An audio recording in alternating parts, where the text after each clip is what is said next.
Et quand tu regardes ça, tu te dis, mais c'est qui ces gens? Quoi ils parlent? L'insécurité, justement, c'est eux. L'insécurité, c'est l'injustice sociale. C'est des gens qui regardent des vitrines pleines et qui n'arrivent pas à bouffer et qui, au bout d'un moment, vont se servir. C'est des gens qui t'insultent tous les matins en te disant, regarde-moi ce que j'ai. Et toi, t'as rien. C'est de ta faute parce que t'étais pas capable. Mais les incapables, je les connais, je sais d'où ils viennent. Descendez sur la Côte d'Azur dans des grands hôtels. Vous verrez comment ils se comportent avec les femmes de ménage. Vous verrez aussi comment ils sont pas capables de nettoyer leur chambre. Et comment ils sont cons. Et comment, au bout du compte, au fond d'eux-mêmes, il n'y a que l'argent qui les guide. Ils croyaient être quelqu'un, comme les abrutis du Paris Saint-Germain qui disaient les Arabes dehors, qui gueulaient des cris de singes quand il y avait des Noirs qui jouaient sur la pelouse. Aujourd'hui que c'est le Qatar qui les a rachetés, ils ont vite plié leurs banderoles. Ils sont rentrés un par un, comme ça, tranquillement, en se disant, pourtant les Qatariens sont quand même à quelque part aussi des Arabes, me semble-t-il. Alors on me dit, oui mais non, tu comprends, c'est pas pareil. C'est une principauté de merde. Le Qatar n'est pas un pays démocratique. D'ailleurs cela, on vient te bourrer la tête en te disant, mais t'as vu, ce sont des paradis fiscaux à leur manière. Parce qu'ils exploitent du pétrole, il n'y en a pas pour longtemps. Alors ils achètent. Et là-bas, les femmes et les opposants sont mis en prison, comme chez nous aussi. D'ailleurs, cela faut-il se taire? Aujourd'hui, on ne parle plus de Maghrébins, on ne parle plus d'Algériens, de Tunisiens ou de Marocains. On te parle de musulmans, comme si on voulait une guerre, comme on dit, de civilisation, de religion. Faut dire, regardez les musulmans. Moi, les musulmans m'ont rien fait. Et les mecs qui sont capables de prier par terre en quittant leurs chaussures, et qui prient là où ils sont, et qui s'agenouillent par terre à ras du sol, me plaisent autant, et beaucoup plus, que ces chrétiens qui arrivent avec des prie-dieux qu'ils ont loués, parce qu'ils ont de l'argent, pour mettre leurs jolis genoux, et prier un mec qui a donné sa vie en disant aimez-vous les uns les autres, qui a jamais voulu des papas mobiles, ni la Banque du Vatican, qui a jamais réclamé tout ça, qui a jamais demandé tout ça, qui a simplement marché pieds nus, en se disant bon Dieu, humanité, essayez de réfléchir, tué par les pharisiens, tué par son propre peuple, assassiné, comme on dirait aujourd'hui, fusillé sur place, on appelle ça finalement mettre en croix à l'époque. Et derrière cela, les mecs, ils vont en pèlerinage. Regardez, en pèlerinage. Même à Lourdes, il n'y a pas eu de miracle. Il y a eu une inondation, ils l'ont pas vu venir, pour dire où est le miracle. Dieu est à droite. Dieu est à droite, pourquoi? Parce que à chaque fois qu'il y a un tremblement de terre, c'est quand les mecs ils ont rien. Un petit pays où les mecs ont rien, ils ont des petits bidonvilles, ils sont là, avec leurs petites maisons, comme ça, qu'ils ont faites dans des bidons. C'est là qu'on fait trembler la terre. Si demain la terre, elle tremble, à Monaco, je dirais, tiens, peut-être que Dieu est devenu socialiste. D'un côté comme de l'autre, et ils me cassent les couilles, qui parlent pas de Jean Jaurès, tous les autres, là, qui se la ferment et qui se taisent. Ils ont ni son courage, ni rien. Alors qu'ils se taisent, qui parlent de pourquoi ils font de la politique. Et quand tu rentres en politique, la première chose qu'on te dit, si tu veux monter dans l'appareil politique, il faut que tu sois un tueur. Il faut que tu tues l'autre et que tu marches dessus. C'est comme ça qu'ils parlent les politiciens. Avant d'arriver en haut, qu'on donne le salaire des infirmières et des enseignants à tous nos ministres, députés, sénateurs et j'en passe, à tous ces mecs qui sont des piques-assiettes de la société. C'est pas le RSA le pique-assiette de la société, c'est ces gens-là qui montent à l'intérieur de l'argent, tel qu'ils font, qui serrent les mains là où ils font, juste pour leur porte-monnaie. C'est pas qu'on a le dégoût des politiques ou de la politique, parce qu'on n'a pas le dégoût de la politique, puisque ça veut dire organisation de la cité, que nous sommes concernés par l'organisation de notre cité, comment nous allons vivre ensemble, qu'on est 6 milliards de gens sur la Terre, que nous sommes citoyens de l'univers, qu'on pourrait voyager sans papier, sans passeport, parce que chaque être a le droit de se déplacer sur la Terre quand on est un être humain, parce que ça prend du temps et que c'est important. Tout ne se fait pas en préfecture. Et tous ces gens qui sont venus travailler ici, ils ont travaillé parce qu'on les a appelés, parce que ça fait la richesse à Bouygues, j'en passe. Aujourd'hui, ils ont fait des gosses. Alors c'est les gosses qu'on accuse, parce qu'ils n'arrivent pas à se retrouver dans cet immense bordel. En périphérie, la drogue, pourquoi elle fonctionne? Parce que tous les mecs du Vésinet ou d'ailleurs, la petite bourgeoisie latente, s'envoient en fumette comme ça, et puis on retrouve ça dans des grands cocktails de riches, et on va se servir en banlieue, à Marseille ou ailleurs. On n'arrête pas. Le vrai, celui qui a l'argent, celui qui possède, celui qui tue, celui qui fait disparaître, celui qui fait tuer comme il veut, quand il veut. On prend des gamins de 12 ans pour faire les guetteurs, parce que le gamin il gagne 100 € par jour, et que ça nourrit toute la famille. On va quand même comprendre quelque chose, qu'on vit dans un monde d'argent, et que les gamins ils regardent les vitrines pleines, et qu'ils pourront jamais s'acheter ça. Alors ils sont capables de déborder à tous les niveaux, parce qu'ils se disent pourquoi pas moi. Il faudrait leur dire à quelque part, que ce n'est pas l'argent qui fait l'homme. Mais comment veux-tu que je te dise? Comment veux-tu que j'explique? À 60 ans, viens plus m'emmerder maintenant. À 20 ans, on me disait tu verras quand tu auras 60 ans. J'en ai 60. Maintenant, on me dit tu verras quand quand tu auras 80 ans. Quand j'en aurai 100, on me dira, tu verras, quand tu en auras 110, je monterai sur un tonneau pour leur dire merde, comme j'ai envie de leur dire merde, comme j'aurais passé ma vie à leur dire merde, pour pas suivre leur chemin, parce que je les emmerde. N'oubliez jamais que ceux qui ont des matraques comme ça, et ceux qu'on appelle CRS, sont jamais que des fils de prolétaires qui n'avaient plus de boulot, et c'est la seule chose qu'ils ont trouvée. Alors on leur vide la tête, jusqu'à quand ils se retrouvent dans une manifestation à charger leur propre père, parce qu'il n'y a pas le choix au nom de la nation, de l'État et de tout ce qu'on pourra dire. Quand tu regardes tout cela, tu te dis au fond de toi-même, comment se fait-il? Alors c'est vrai que derrière cela, nous sommes juste un peuple, et que les peuples se ressemblent, et que ça prendra du temps et du temps. Ne brûle pas trop ton argent, même c'est peut-être bien de le brûler, mais si on en a besoin, c'est bien de l'avoir. Parce qu'on va pas jouer les Gainsbourg non plus, surtout pas en pleine rue. Mais derrière cela, je me dis au fond de moi-même, pourquoi on en est là? Je ne sais pas. Peut-être qu'il faudrait brûler nos papiers, nos passeports, je ne sais pas. Peut-être qu'il faudrait faire autrement ou autre chose. Mais derrière cela, fais gaffe parce qu'après, si on le prend pour Allah, ça va chier pour moi. Mais je me dis au fond de moi-même, nous sommes quand même une vérité. Moi, je suis un homme seul, mais je vais au bout de ma solitude, dans le sens que j'ai besoin de vous, dans le sens que l'humanité, c'est nous. Et qu'on doit construire ce monde incroyable. Un bébé, quand il naît, c'est juste un bébé. Et ce bébé, il est ni raciste, ni rien. Il est là, il est bébé. Et puis tu vois le père qui lui dit, hein, quand il sera grand, tu voteras Front National, hein, quand il sera grand, tu voteras Front National. Et le bébé, qu'est-ce qu'il fait?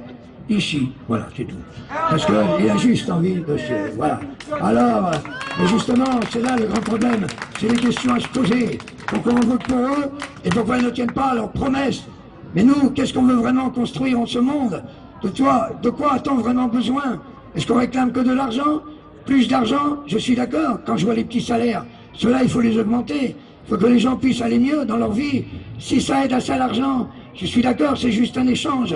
C'est pas normal qu'un mec qui travaille toute la journée se retrouve avec tout juste 1200 € par mois, hein, et que les autres viennent taper dans un ballon à 500 000. Et qu'est-ce que tu veux que je dise? C'est celui qui a 1200 € par mois qui paye ses entrées je sais pas combien au PSG. Et si tu dis du mal de leur footballeur, il te casserait la gueule en disant t'as pas le droit de toucher à celui-là. Attention, il faut voir. C'est un long chemin, messieurs, dames, long chemin de solitude. Le courage, ça n'existe pas. C'est juste un fait comme ça par hasard. Dire ce qu'on a envie de dire, ce n'est pas une preuve de courage. C'est simplement parce que c'est nécessaire, parce que ça fait partie de la survie. Et puis quand tu apprends à ne plus avoir peur de la mort, tu t'aperçois que c'est pas la mort qui est grave, c'est la vie qu'on a ratée, c'est tout ce qu'on n'a pas fait, tout ce qu'on n'a pas pu dire, tout ce qu'on n'a pas construit. Je préfère au bout du compte qu'on se rappelle de moi dans ma voix, dans mes chansons, et mes petits-enfants, ce que je leur apprends, c'est que leur grand-père, eh ben, il avait des choses à leur raconter quand il revenait même d'Aurillac. Il leur disait tout ce qu'il avait à leur dire, et qu'ils entendent bien ma voix et qu'ils s'en rappellent, et qu'ils disent un jour, ah, si tu avais vu mon grand-père, ça me touche, beaucoup plus de savoir quel meuble j'ai. Tu vois la manière qu'on pille les meubles des vieux, comment on vide les appartements quand ils sont morts, comment on revend tout ça juste pour la thune, comment on vide les appartements, les petites maisons, les petits trucs, parce que ça fait de la thune. Et puis après, tu vois, le seul mec, il n'y a plus rien. Et quand t'as grandi dans une maison d'enfance et que tu te rappelles la maison où t'as grandi, des fois t'as pas envie de la vendre. J'ai un ami, moi, qui habite sur l'île Dorée. C'est un type fabuleux. Il a hérité de la maison de pêcheur, de son arrière-grand-père et de son arrière-grand-mère. Et ça allait comme ça. Sauf qu'aujourd'hui, il est imposant sur les grandes fortunes, à cause de tous ces connards qui sont installés là-bas et qu'on fait flamber les prix. Et lui, il ne reste plus qu'un seul choix, c'est de vendre sa baraque. Sinon, on va lui la saisir parce qu'il ne peut pas payer les impôts locaux et les autres impôts. C'est quand même incroyable, la manière qu'on a de virer les gens juste par l'argent. Alors c'est pour cela que c'est un très long chemin. Et puis finalement, au bout du compte, je n'ai jamais renié ni mes 14 ans, ni même mes 5 ans, ni même mes 60. Je me pose la question sur mes rêves de gosse. Et ces rêves de gosse, je ne les trahirai jamais. Parce que quand je prenais mes amis par le cou, et qu'on était en train de courir comme ça dans le peu de nature parfois qu'on avait, et qu'on se disait qu'on était les meilleurs amis du monde, c'est là que j'ai rêvé le plus dans ma vie. C'est là que j'ai eu le plus d'émotions. C'est là que j'ai été le plus fidèle avec moi-même, en me rappelant tout ce qui était possible et inimaginable. C'est pas dur d'être chanteur, c'est simplement un fait, comme on est boulanger ou comme on est charpentier. Je sais très bien qu'on a besoin plus de charpentiers que de gens qui viennent chanter dans la rue, mais n'empêche qu'on fait partie de l'ensemble, et n'empêche que cet ensemble existe ensemble. Messieurs, dames, vous avez tout dans les mains. Messieurs, dames, vous pouvez tout partager. Le travail, et j'en passe. Travaillez moins, faire gaffe à vos gosses. Essayez de comprendre pourquoi il y a 6 milliards de gens sur la Terre. Dis non au patronat d'un seul coup. Je rêve qu'on dise d'un seul coup que tous les gens se lèvent, que tous les syndicats du monde, mais ils n'en sont pas capables, se lèvent en même temps en disant nous allons faire une grève internationale et nous allons tous arrêter de travailler au même moment dans le monde entier. On verra des gamins de 6 ans qui sont en train de coudre des pompes que nos enfants achètent dans les supermarchés de leurs 6 ans. Pourquoi? Pour même pas 10 € par mois, pour essayer de nourrir la famille, parce que ce sont des familles nombreuses. Parce que quand je vois que des mecs, ils vont chercher dans certains pays des yeux, des organes, pour des greffes d'organes pour leurs gamins. Moi je dis que celui qui les vend est un salaud, mais celui qui les accepte en sachant pertinemment d'où ça vient est un salaud aussi. C'est pour ça que dans certains pays, tu croises des fois des petites filles, des petits garçons à qui il manque un œil. C'est le plus âgé de la famille qui a donné son œil ou son foie ou tout ce que tu voudras, juste pour que la famille puisse survivre. Ils savent très bien comment ils font, ces vendeurs d'organes, comme ces vendeurs d'armes. Je préfère mourir seul et tranquille et paisible, en me disant que je voulais pas de ça, que je ne suis pas né dans le monde que j'aimais, mais qu'à travers tout cela, il fallait que je me batte dans un monde que je n'aimais pas, pour essayer de faire comprendre aux gens et de comprendre moi-même pourquoi la vie, c'est simple, que c'est rapide, et que ça ne dure pas longtemps, et que c'est l'acte le plus beau. Quand on dit à un enfant, regarde comment il est mignon, regarde, il vient de naître, on lui donne la vie, et puis après, qu'est-ce qu'on lui dit? On lui dit maintenant, eh ben, tu vas la gagner, ta vie, il y a quelque chose qui va pas à l'intérieur.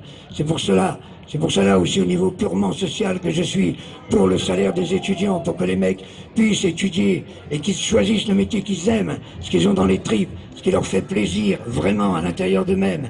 Et quand ils ressortiront médecins ou qui tu voudras, eh bien ils ressortiront avec ce qu'ils aiment et qu'on les aide. Et quand ils seront ceux-là, ils nous le rendront.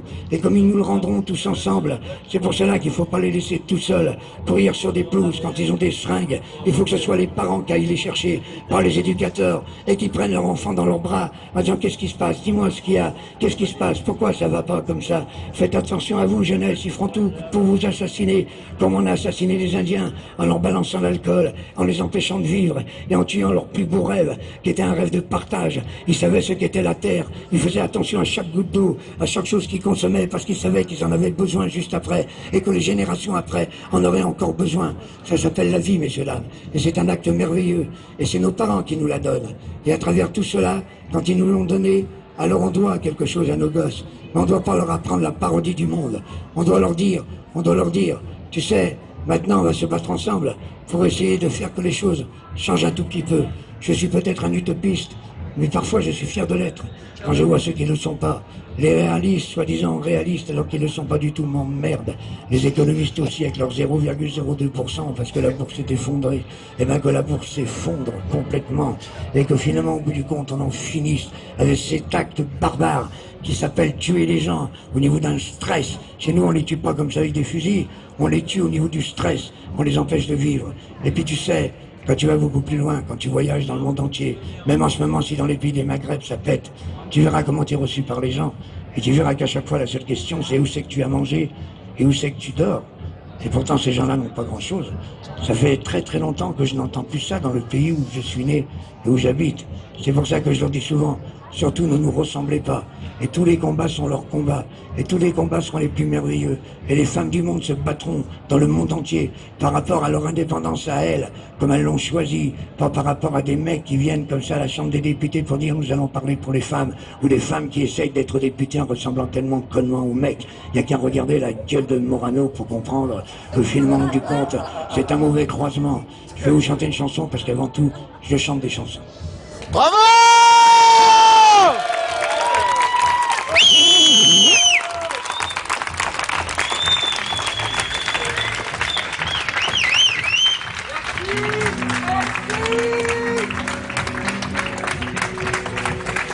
Auréac, c'est surtout ça, hein.